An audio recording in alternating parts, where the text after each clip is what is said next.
guys, welcome to our YouTube channel Code Orbit. In this video, we can talk about statement in C#.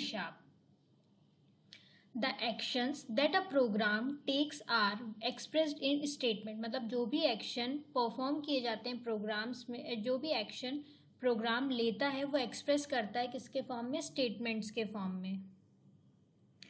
Common action including declaring variables. जैसे कुछ common actions हैं, जैसे पहला है variable को declare करना, assigning values, value को assign करना, कॉलिंग मेथड को कॉल करना, looping through collection and branching to one another block of code depending on given condition. जो भी ब्लॉक ऑफ कोड है वो कोई कंडीशन पे डिपेंड होते हैं.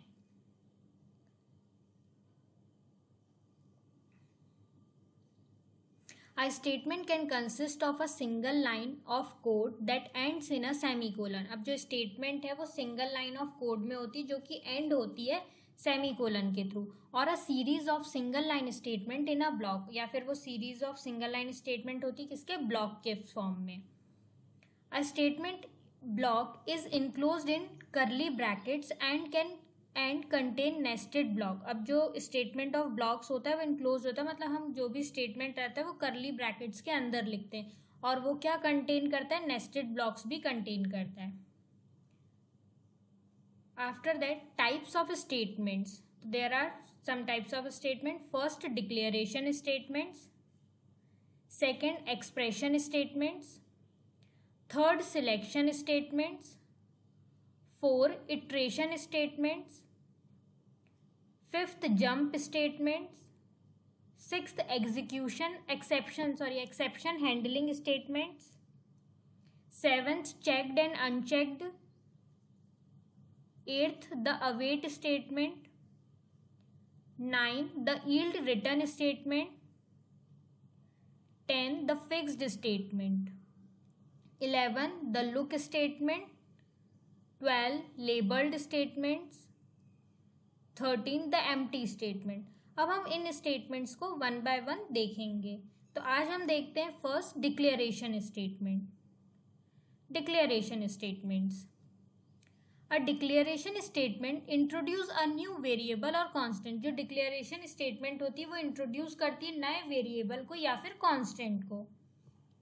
A variable declaration can optionally assign a value to the variable. जो variable declaration होता है वो ऑप्शनली होता है. Assign value to the variable, मतलब जो वेरिएबल डिक्लेरेशन होता है वो ऑप्शनल होता है जो कि असाइन करता है वैल्यू किसको? वेरिएबल को.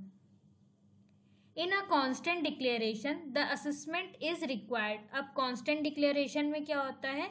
असेसमेंट रिक्वायर्ड होता है. वैसे वेरिएबल डिक्लेरेशन में क्या होता है? वो ऑप्शनली होती है कि आपको वैल्यू वेरिएबल को असाइन करना, पर कांस्टेंट डिक्लेरेशन जो होता है उसमें असाइनमेंट क्या होता है? रिक्वायर्ड होता है, मतलब ज़रूरी होता है, या ज़रूरी होता है.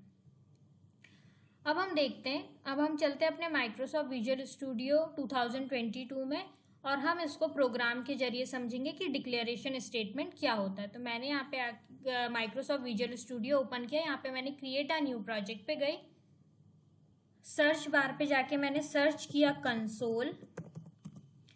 सर्च करने के बाद आप यहाँ पे देखोगे कि कंसोल ऐप .NET फ्रेमवर्क आएगा. ये है कंसोल ऐप .NET फ्रेमवर्क. इस पे मैं गई. इस पे जाके मैंने क्लिक किया. यहाँ पे मैंने अपने प्रोजेक्ट को नाम दिया, तो मैं अपने प्रोजेक्ट को नाम दे रही हूँ डिक्लेरेशन. अब मुझे इसको डी ड्राइव में सेव करना है, तो मैंने डी ड्राइव यहाँ से सिलेक्ट कर ली और मैंने अपने प्रोजेक्ट को क्रिएट कर दिया. अब मेरा प्रोजेक्ट क्रिएट हो रहा है.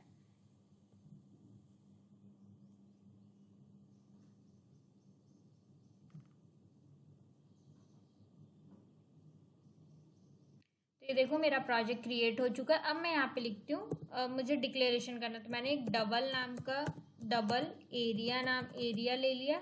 डबल में एरिया लिया क्योंकि वो पॉइंट्स में वैल्यू देता है. अपन ने पढ़ा था कि डबल हम कब लेते हैं? एरिया ले लिया. फिर डबल रेडियस को भी मैंने डबल में लिया. डबल रेडियस को मैंने लिया 2 और यहाँ दे दिया सेमीकोलन. ओके, इसके बाद मैंने क्या किया? कांस्टेंट लिया तो कांस्टेंट आपको पाई की वैल्यू पता है, वो हमेशा कांस्टेंट रहती है, तो उसकी वैल्यू हो गई कांस्टेंट। तो कांस्टेंट को हम शॉर्ट में लिखते हैं const pi is equals to, एक मिनट,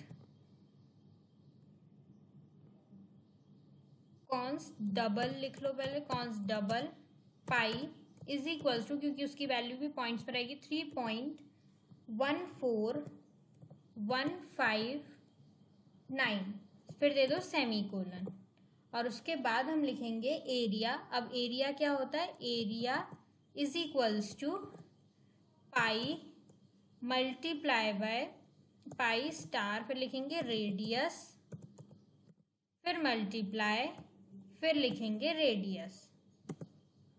ठीक है, इसके बाद हम क्या लिखेंगे, कंसोल। हम अब क्या करेंगे, कंसोल जो मुझे प्रिंट कराना है, तो कंसोल डॉट राइट लाइन,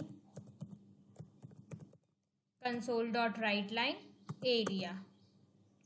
इसके बाद करेंगे, लिखेंगे कंसोल डॉट रीड लाइन। ये जो पता है कि हम स्क्रीन को होल्ड करने के लिए कंसोल डॉट रीड लाइन लिखते हैं, console dot read line, console dot read line. अब देखो मेरे प्रोग्राम में कोई भी इशू नहीं है, तो यहाँ पे नो इशू फाउंड लिखा आ रहा है। अब मैं अपने प्रोग्राम को सेव कर लिया है, और अब मैं यहाँ से अपने प्रोग्राम को रन करती हूँ।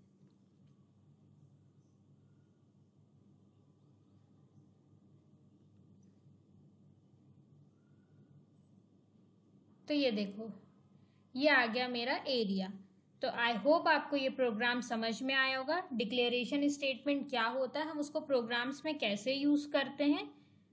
नेक्स्ट वीडियो में हम नेक्स्ट टाइप पढ़ेंगे स्टेटमेंट का। Thanks for watching this video. If you liked it, please like, share and subscribe to my channel.